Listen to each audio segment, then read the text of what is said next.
नमस्कार मंडळी, पुन्हा एकदा आपल्या नवीन एका व्हिडिओमध्ये तुम्हा सगळ्यांचं खूप खूप मनापासून स्वागत करते।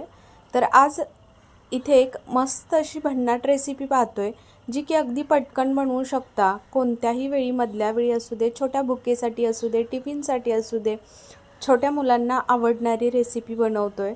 तर पहा, त्यासाठी आपल्याला फक्त घरामध्ये कांदा आणि बटाटा हे दोनच गोष्टी लागणार आहेत। जर आपल्या घरी कांदा आणि बटाटा असेल तर त्यापासून ही अशी भन्नाट रेसिपी आपण पटकन बनवू शकतो।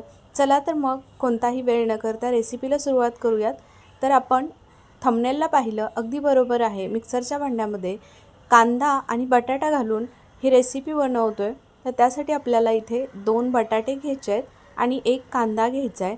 इथे सालं काढून घेतली बटाट्याची आणि पाण्यामध्ये हे बटाटे ठेवून घेतले, जेणेकरून बटाटे काळे पडणार नाहीत। त्याचबरोबर आपल्याला इथे कांदासुद्धा बारीक चिरून घ्यायचा आहे। तर इथे कांदा बारीक चिरून घेतला आणि बटाटेसुद्धा अशा पद्धतीनं फोडी करून घेतल्या। आता हे दोन्ही आपल्याला मिक्सरच्या भांड्यामध्ये घालून घ्यायचे आहेत। थोडं थोडं घालू शकता किंवा जर मिक्सरचं भांडं मोठं असेल तर मग तुम्ही दोन्ही एकाच वेळी घातलं तरीही चालेल। तर पहा, इथे मी मिक्सरच्या भांड्यामध्ये सर्व जिन्नस घालून घेतले। आता लगेचच त्याच्यावरती आपल्याला 1 चमचाभर इतकं लिंबूचा रस पिळून घ्यायचा आहे। इथे लिंबूचा रस नसेल तर तुम्ही दहीसुद्धा वापरू शकतात, पण अजून छान चव येते लिंबाच्या रसामुळे। तर लिंबाचा रस इथे अर्धा लिंबू पिळून घेतला। त्याच्यानंतर 3 ते 4 इथे मिरच्या मी घातलेल्या आहेत, हिरव्या मिरच्या। या पदार्थामध्ये जितकं जास्त आपण मिरची वापरू तितकं खमंग छान असं झणझणीत मस्त पदार्थ लागतो।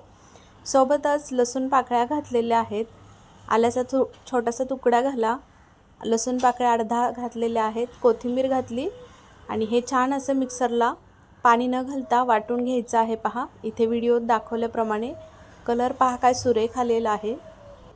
आता हे वाटण बनवलेलं आपण एका मोठ्या बाउलमध्ये काढून घेऊया। तर पहा, इथे मस्त असं बाउलमध्ये काढून घेतलं। आता याच्यामध्ये आपल्याला काही मसाले घालायचे आहेत। तर त्याच्यामध्ये अर्धा चमच इतकं हळद पावडर घालायची। त्याच्यानंतर आपल्याला त्याच्यामध्ये चवीनुसार मीठ घालायचं आहे।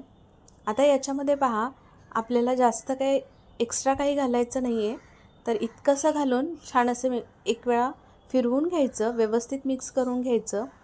आता थंडीचे दिवस चालू आहेत आणि पौष्टिकसुद्धा, म्हणून आपण याच्यामध्ये बाजरीचं पीठ वापरलेलं आहे। 1 वाटी इतकं बाजरीचं पीठ घातलेलं आहे। तुम्ही इथे ज्वारीचं पीठसुद्धा वापरू शकतात, पण आता थंडी आहे त्याच्यामुळे शक्यतो करून जर बाजरीचं पीठ असेलच तर वापरा।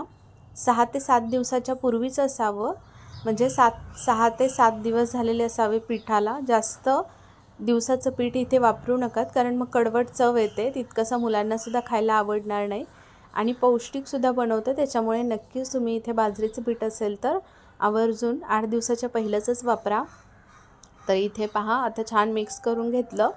आता याच्यामध्ये आपल्याला थोडं थोडं करून पाणी घालायचं आहे, कारण आपलं इथे पहा, जितकं आपण बॅटर होतं त्याच्यामध्येच हे पीठ मिक्स करून घेतलेलं आहे। तर इथे थोडंसं घट्ट झालेलं आहे। तर आता इथे आपण थोडं थोडं करून पाणी घालून घेतो आहे। 1 वाटी मी पाणी घेतलेलं होतं, तर त्याच्यातील मी तुम्हाला पाणी किती लागलं ते पुढे मी सांगणारच आहे। तर पहा, थोडं थोडं घालायचं आहे आणि व्यवस्थित अगदी गाठीगुठळ्या न होता छान असं पीठ व्यवस्थित करून घ्यायचं आहे। अजिबात याच्यामध्ये गाठी असल्या तर फोडून घ्यायच्या, गाठी ठेवायच्या नाहीत।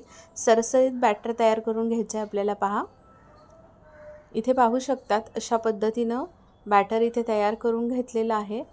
आता इथे मी तुम्हाला वाटीमधलं 1 पाव वाटी इतकं पाणी राहिलेलं आहे आणि बाकीचं पाऊण वाटी इतकं पाणी मी वापरलेलं आहे। तर या पद्धतीनं याच्यामध्ये पाहू शकतात। आता आपल्याला दहीसुद्धा घालून घ्यायचं आहे। दही का घालायचं, इन्स्टंट करतोय म्हणून आपण दही घातलेलं आहे, छान असं फर्मेंट होतं बॅटर। जर इथे दही नसेल तुमच्याकडं तर 1 चमचाभर इनो तुम्ही वापरू शकतात, पण लहान मुलं खात असल्यामुळे इनो तितकासा मुलांसाठी चांगला नाही, त्याच्यामुळे आपण इथे दहीच वापरलेलं आहे। शक्यतो इथे दहीच वापरा। तर आता पहा, दही घातलं 2 चमचे, त्याच्यानंतर छान मिक्स करून घ्यायचं। अजिबात दह्याच्यासुद्धा कुठे गाठी राहिल्या नाही पाहिजेत, व्यवस्थित फेटून घ्यायचं। त्याच्यानंतर चमचाभर इथे तीळ घालून घेतलेले आहेत, तीळ आवर्जून घाला, थंडीचे दिवस आहेत त्याच्यामुळे। बऱ्याच वेळा आपण तिळाचा जास्तीत जास्त वापर याच्यामध्ये करण्याचा प्रयत्न करत असतो जेवणामध्ये.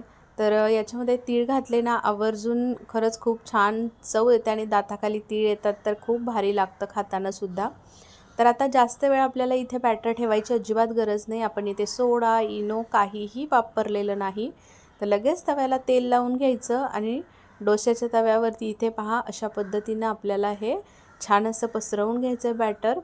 तर पाहू शकता जाळी काही सुरेख पडलेली आहे आणि मस्त हे इथे आपलं डोसे तयार झालेले आहेत. जास्त बॅटर पसरवायचं नाही, कारण हे बॅटर कसं आपलं ज्वारी किंवा बाजरीचं पीठ आपण वापरणार आहे.